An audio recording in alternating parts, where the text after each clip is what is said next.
ኢትዮጵያ ለበርካታ ዘመናት ዲሞክራሲያዊ ስርዓትን ለመገንባት ሙከራዎችን ስታደርግ ቆይታለች። ምንም እንኳን ለይምሰል በወረቀት ላይ ከማረፍ ውጪ ተግባራዊ ሆኖ ባይታይም የዲሞክራሲ ስርዓት ግንባታ ውጤት ከሚስተዋልባቸው መንገዶች መካከል ደግሞ በሀገሪቱ ውስጥ ከሚኖረው እና ከሚስተዋለው የፖለቲካ ምህዳር ጋር ይያያዛል።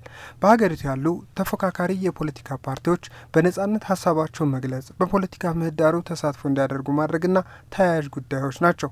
በዚህ ሁኔታ ውስጥ ነበር የዛሬ 7 ዓመት አዲስ የተስፋ ብርሃን የታየው።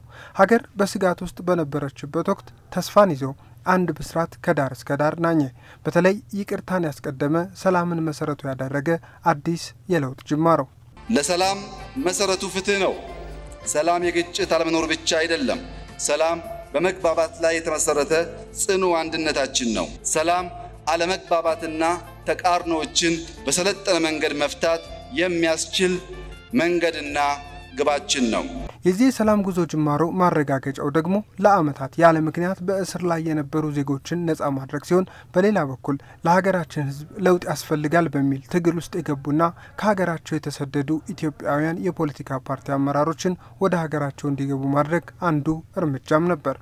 ትናንት አቋሙ ምንም የሆነ ሰው ዛሬ ተቀይሮ ከኛ ጋር ከመጣና ባይቀየርም ደግሞ በሰላማዊ መንገድ መወያየት ዝግጁ ከሆነ መቀበል ጥሩ ነው የሚሆነው።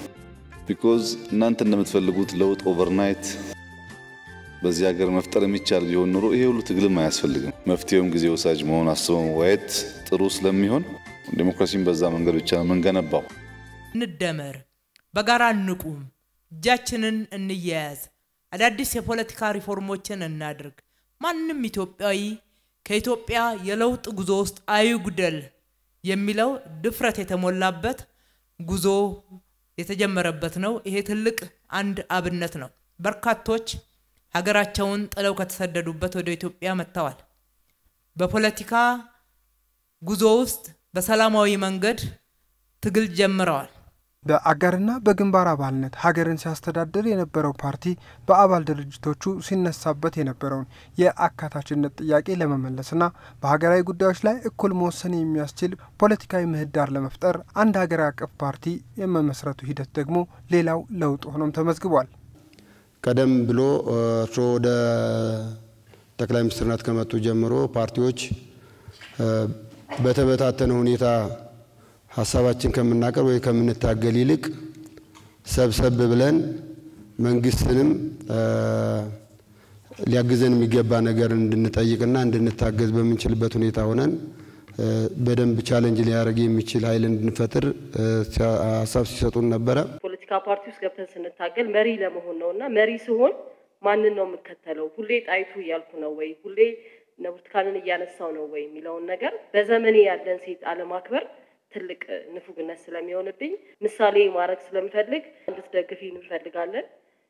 ብዙ ነገሮች እንደ ሴት እንደ ፖለቲከኛ ምሳሌ ማድረግ እንፈልጋለንና ይሄን ለማለት ነው የምፈልገው እና ራሴ ይቅርታ ጠይቄያለሁ። ፖለቲካ ፓርቲዎቹ ሶሻል ሚዲያ ላይ ያለችውን አዲስ አበባ ተዋትና ወርደን ለሀገራችን በጋራ ብንቆም ደስ ይለኛል። እነዚህ ፖለቲካዊ ለውጦች ቀጣይነት እንዲኖራቸው ለማስቻልም ተቋማዊ መሰረት እንዲኖራቸው ማድረግ ቀጣዩ እርምጃም ነበር። በዚህ መሰረት የፖለቲካ ምህዳሩን ለማስፋትና የዜጎች ሰብአዊና ዲሞክራሲያዊ መብቶች በተግባር እንዲረጋገጡ የተቋማትን የአሰራር ህግና ስርዓት ማስተካከል ተጀመረ። ምርጫ ቦርድን እንደገና ከማዋቀር ጀምሮ የሰብአዊ መብት ኮሚሽን፣ የህዝብ እንባ ጠባቂ ተቋምና የመገናኛ ብዙሃን አዋጅና ደንቦችን ማሻሻል ከተወሰዱ እርምጃዎች መካከል ተጠቃሽም ናቸው። ለአብነትም እንደገና በተዋቀረው የምርጫ ቦርድ አማካይነት በተካሄደው ሀገራዊ ምርጫም ህዝቡ ይመራኛል ያለውን ፓርቲ መርጦ ሀገር መምራት ለውጦችንም ማስመዝገብ ተቻለ። ይህ ብቻ ሳይሆን በየደረጃው ባሉ የኃላፊነት ቦታዎች የተፎካካሪ የፖለቲካ ፓርቲዎች ሳይቀሩ ሀገር የመምራት እድሉን እንዲያገኙም ተደርጓል።